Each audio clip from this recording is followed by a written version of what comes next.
maqal iyo daawasho wanaagsan saaxiibayaal ku soo dhawaada wararka caalamka iyo Soomaalida qodobada ugu waaweyn ee warkayaga aad ku daawan doontaan waxa kamid ah xog xasaasi oo laga helay sababta madaxweyne Farmaajo uu u saxiixay laayahay sharciga hanti dhowrka Muuse Biixi oo ku gacan saaray dalab ay u soo bandhigeen wafdigii Shiinaha ee gaaray magaalada Hargeysa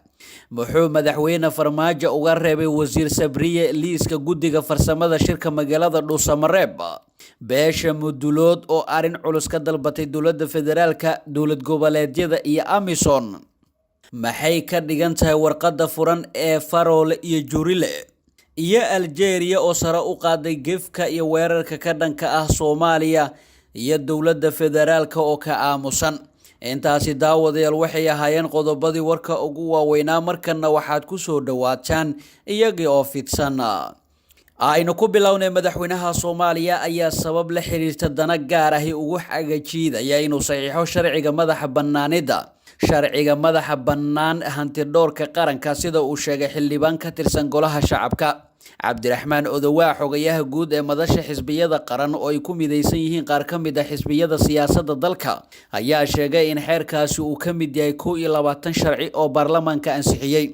sida laga soo xigtay mudanaha Farmaajo ayaa 22 kaasi sharci waxa uu kaliya ka saxiixay 11 ka mid ahi waxaana weli baaqi u ah 10 kale 22 kaasi 10 ka mid ah madaxweynaha ayaa ku dhagan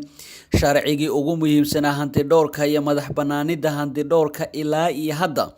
madaxweynaha ma saxiixin waxa kale ma ahan waxa ku jira in qofka hanti dhowraha uu baarlamaanka ansixinayo ayuu Odowa ku sheegay waraysi uu siiyay telefishinka maxalliga ee Goobjooga waxa uu raaciyay mar rabaan madaxweynaha iyo ra'iisul wasaaraha waxay rabaan in madaxweynuhu magacaabo hanti dhowraha dhinaca kalena wasiirkii hore arrimaha gudaha Soomaaliya ayaa difaacay in la kala diray xukuumaddiisa Xasan Cali Kheyre isagoo si furan u sheegay inaysan jirin wax shaqo oo ay qabatay muddada ay xafiiska joogtay dhaxalka ugu weyn ee xukuumadda Kheyre ka tagtay ayuu ku sifeeyay masawir iyo muuqaal la soo jarjaray oo ra'iisul wasaaraha oo tallaabsanayo marka laga soo tago wax kale oo ay ka tagtay ma jiro waxa ugu muhiimsan ee dowladnimada laga rabo waxay tahay dhismaha hay'adaha dowladda golaha wasiirada ma la dhisay lama dhisin waxa daliil u ah ra'iisul wasaare Xasan Cali Kheyre wuxuu lahaa 60 xildhibaan oo wasiiro ah afar kaliya u codeysay maalin dhaweed 56 kale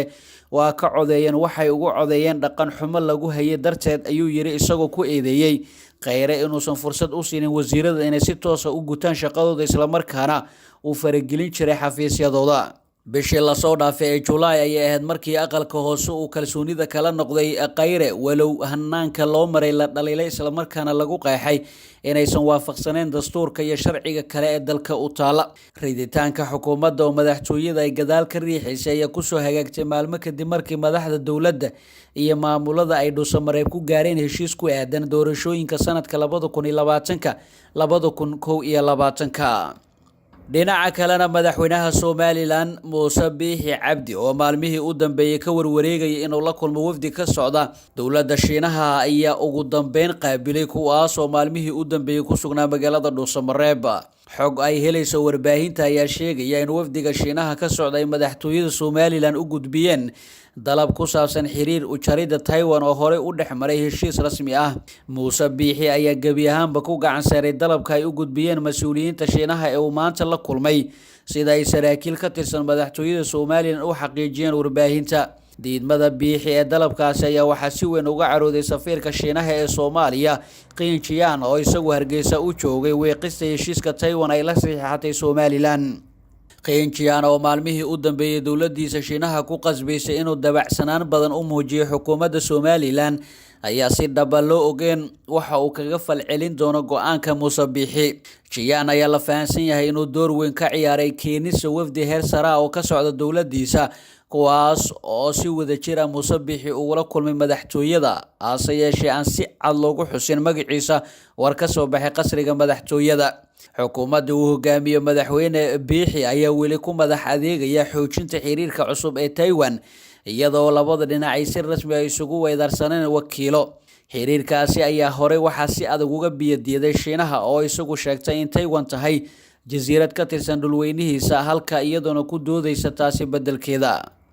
qaybaha hore wararka Soomaalida ayaa daawanaysan halka aad nagala socotaan waa shabakada wararka maanta. geesa kalena madaxweynaha Soomaaliya ayaa si toos ay u farageliyay xubnaha guddiga farsamada ee shirka magaalada Dhuusamareeb saddex ee ka imaanaya xukuumadda federaalka. shabakada wararka maanta ayaa ogaatay in madaxweyne Farmaajo isagu magacaabay xubnaha xukuumadda ee ka mid noqonaya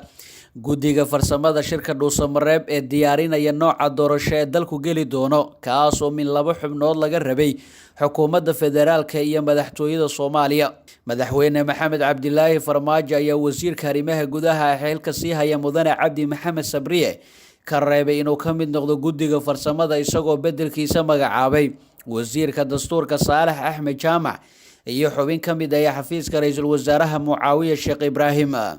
wasiir Sabriye ayaa saaxiib dhow la ahaa ra'iisul wasaarihiisa casilay ee Xasan Cali Kheyre, taasoo keentay inuu madaxweyne Farmaajo ka reebo guddiga farsamada ee shirka Dhuusamareeb 3 oo lagu balansan yahay inuu ka furmo 15 bishan Agoosto magaalada Dhuusamareeb.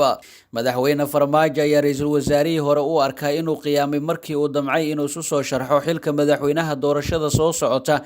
kana hor yimid muddo kororsi loo sameeyo xukuumadda. dhinaca kalena madaxweyne Farmaajo ayaa laba xubnood oo dagaal siyaasadeed kala dhaxeeya madaxweynaha Jubbaland ku soo daray guddiga kuwaas oo metelaya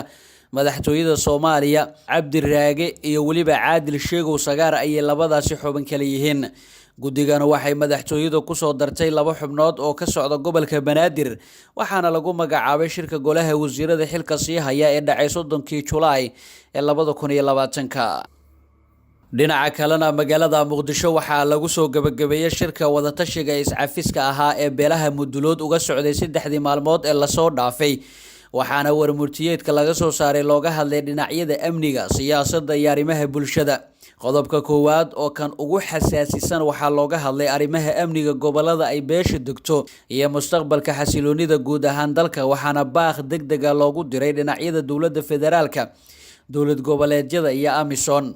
beelweynta Mudulood waxay ka dalbanaysaa dowladda federaalka, dowlad goboleedyada iyo Amisom in si degdeg ah loo xureeyo deegaanada ay beesha degto oo muddo dheer ay nabadiidka ku habsadeen, ayaa lagu yiri nuqul ka mid ah qodobkaasi. sidoo kale warmurtiyeedkan waxay beesha Mudulood ku ballan qaaday in si mugd leh ay gacan uga geysanayso xoreynta deegaanada iyo sidii loo gaarsiin lahaa dowladnimo. qoraalka ka soo baxay beelweynta Mudulood waxaa lagu sheegay in xilligan ay xadgudub culus ka dhex jiraan hay'adaha dowladda Soomaaliya, gaar ahaan hay'adaha ammaanka iyo garsoorka, waxaana ay dalbatay beesha in la soo afjaro xadgudubyadaasi. sidoo kale qodobadan waxay beesha Mudulood uga digeen in ciidamo shisheeye oo aan sharciga u haysan dalka la soo geliyo. shirka waxa uu ka digayaa in la soo geliyo dalka ciidamo shisheeye oo aan haysan sharciyad ka tirsan Amisom, ayaa lagu yiray qodobada ka soo baxay shirkaasi. qaybaha dambe ee wararka Soomaalida ayaynu soo gaarnay intaynu qaybaha kale ee markaasi inoo harsan u gudbin. markan aynu ka hormarino senator Cabdiraxmaan Sheekh Maxamed Faroole iyo senator Cabdirisaaq Cismaan Xasan Juurile ayaa warqad furan ku soo saaray labadaasi siyaasi. waxay beesha caalamka iyo saamiilayda siyaasadda marka laga reebo madasha xisbiyada qaran ugu baaqayaan in laga hortago qalalaasa siyaasadeed oo ka dhici kara Soomaaliya. waxay doodooda ku saleeyeen in kalsooni kala noqoshadii ra'iisul wasaare Xasan Cali Kheyre ay ahayd mid sharci darro ah, waxaanay ku taliyeen in laga gudbo habka 4.5 hase ahaatee may sheegin sida looga gudbi karo. labadaasi siyaasi waxa ay si kooban u xuseen kaalintii Puntland ee ka soo qaadatay dib u yagleelidda hay'adaha siyaasadeed ee Jamhuuriyadda Federaalka Soomaaliya. Faroole iyo Juurile waxay ka soo jeedaan Puntland oo aan xiriir wanaagsan la lahayn dowladda federaalka Soomaaliya. dhaliilaha aysan dowladda federaalka ilaa hadda garowshiye ka keenin waxaa ka mid ahi sida wasaaradda waxbarashada Soomaaliya ay u siyaasadaysay xuquuqda waxbarashada ardayda Puntland, iyadoo cuskanaysa awoodeeda ay ugu diidi kartaa ardayda Puntland inay shahaadadooda ugu tartamaan deeq waxbarasho ama ku biiraan jaamacado ku yaala dalalka kale. xiriirka Puntland iyo dowladda federaalka ayaa xumaaday intii ra'iisul wasaare Xasan Cali Kheyre xilka hayay. waa maxay sababta Faroole iyo Juurile u difaacayaan Kheyre iyagoo og cagajugulaynta dowladda federaalka ku haysay ardayda Puntland muddada dheer? Puntland waxa ay leedahay manhaj ilaa 1994 dugsiyada ay adeegsanayeen siyaasadda waxbarashada ee Puntland waxay ka daaweyn tahay tan magaalada Muqdisho haddii uu madaxweyne Farmaajo dan siyaasadeed u arkay ka aamusida ku xadgudubka xuquuqda ardayda Puntland waxay ahayd inuu ra'iisul wasaare Khayre ka hadlo is-hortaaga dhanka waxbarashada ee carruurta Puntland sharciga Faroole iyo Jurile ay dhowrayaan miyuusan qabanin wasiir Cabdilaahi Goodax Bare ama ra'iisul wasaare Khayre waa dowladda federaalka Soomaaliya tan ismaandhaafka kala dhaxeeya Puntland oo adeegsatay fursad ay carruurta Puntland ku hanjabi karto warqadda Faroole iyo Jurile waxay iftiiminaysaa jabin la xiriirta ka maqnaanshaha xubin ka socda maamul goboleedyada guddiga dib u eegista iyo hirgelinta iyo guddiga korjoogteynta waxaana ay ku doodayaan in shanta maamul federaal ay xaq u leeyihiin inay soo magacaabaan 10 xubnood 2 xubnood guddigiiba sida uu qorayo dastuurka federaalka ku meel gaarka waa dood sharciyeed oo hore loo soo gudbin hadda ka hor Faroole waxa uu soo jeediyay eedaha in dastuurka federaalka wax laga bedelay wada tashi la'aan 2013 goorma ay Faroole iyo Jurile ku baraarugeen jabinta dastuurka si kaalinta maamul federaaliyada loo wiiqo waxay ka digeen in sharciyada qabyo qoraalka ay guddigaasi diyaariyeen loo gudbiyo baarlamaanka Soomaaliya waa sababta ay fiicnaan lahayd in ujeedada warqadda furani ku koobnaato soo shaac bixinta waxa ay Faroole iyo Jurile u arkaan jabinta dastuurka federaalka ugu dambeyntiina ciidamada difaaca Algeria ayaa maalintii shalay ahayd ka digay in la hubeeyo qabiilada Liibiya inta ay ka socdaan colaadaha dagaal iyagoona tusaale xun oo gif ay u soo qaatay Soomaaliya ciidamada ayaa sheegay in haddii arrintaasi ay ka digeen ay dhacdo ay Liibiya isku bedelayso Soomaalida cusub taasoo qayb ka noqonaysa aflagaadeynta ay madaxda Algeria ka wadaan Soomaaliya